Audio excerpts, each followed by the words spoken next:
Friends, chicken stew বলতেই আমাদের বাঙালিদের মেজরলি যেটা মাথায় আসে সেটা হচ্ছে সেই ডেকার্স লেনের চিত্তদার চিকেন স্টু। সেই ছোটবেলায় বাবার সঙ্গে জামশেদপুর থেকে কলকাতায় আসা আর তারপর স্প্ল্যানেডের চিত্তদার দোকান, সেই সময় থেকে দেশটার প্রতি যেন একটা আলাদা অ্যাট্রাকশন। এখন মোটামুটি বাড়িতে সবার জন্য নিজেই স্কোয়ার আপ করে নিতে পারি। আজ আপনাদের সামনে আমি সেই চিকেন স্টুটা বানাবো। ভালো লাগলে প্লিজ লাইক করবেন আর চ্যানেলটাকে সাবস্ক্রাইব করবেন। So friends, welcome back to the channel. I'll start off with the ingredients.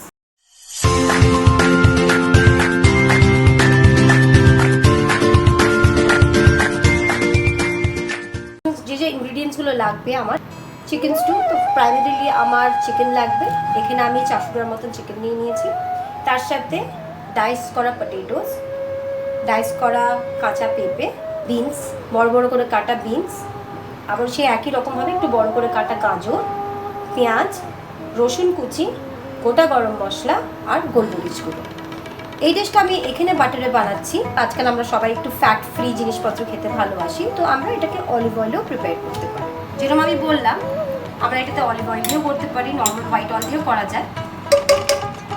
আমাদের টেস্টের উপরে সেটা ডিপেন্ড করে, আমাদের প্রেফারেন্সের উপরে। তো বাটারটা একটু গলে গেলে তার মধ্যে আমি এই গরম মশলাগুলো অ্যাড করে দেবো।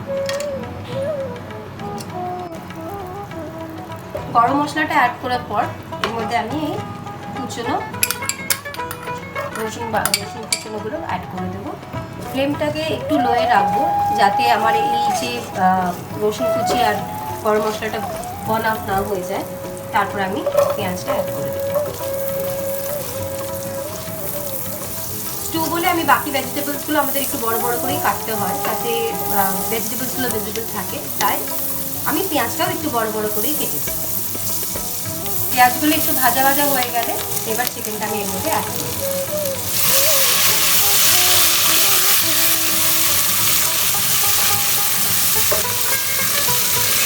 চিকেনটা দেওয়ার পর আমি একটুখানি এটাকে ঢেকে দেবো যাতে চিকেনটা একটুখানি কুক হয়ে যায়।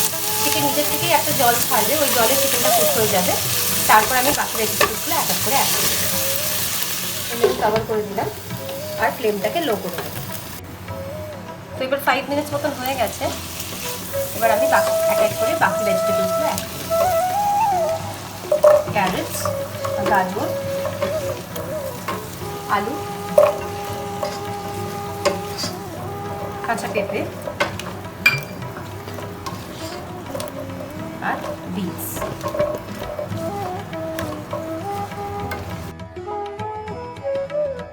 এরপরে নুনটা অ্যাড করে দেবো, আন্দাজ মতো নুন। আর এবারে গোলমরিচটা অ্যাড করে দেবো।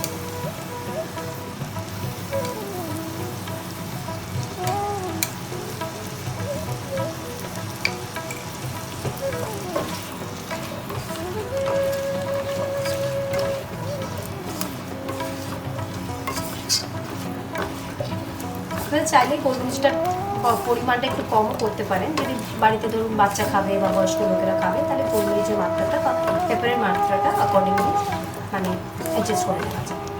এবার এটা মোটামুটি তৈরি। এবার আমি এটাকে একটু গরম জল অ্যাড করব। যে জলটা আমি অ্যাড করবো ডিপেন্ডিং আমি কতটা স্টুটা রাখতে চাই তার উপরে ডিপেন্ড করে। চিকেন স্টকও দেওয়া যায়, আমার কাছে এখন আপাতত চিকেন স্টক অ্যাভেলেবল নেই বলে আমি জল দিচ্ছি, গরম জল। মানে জলটা গরম করে দিলে জিনিসটা ভালো কুক হয় আর টেস্টটাও ভালো আসে। ফর অ্যাটলিস্ট নেক্সট 15 মিনিটস, 15 থেকে 20 মিনিটস কাভার করে দেবো যাতে আমার ভেজিটেবলসগুলো আর চিকেনটা সব ভালোভাবে কুক হয়ে যায়। এটা কমপ্লিট হতে 30 মিনিটসের মতো লেগেছে। প্রেসার কুকারে করলে অনেক তাড়াতাড়ি হয়ে যায়। সো এবার আমি স্টুটাকে একটা বোলে ট্রান্সফার করব।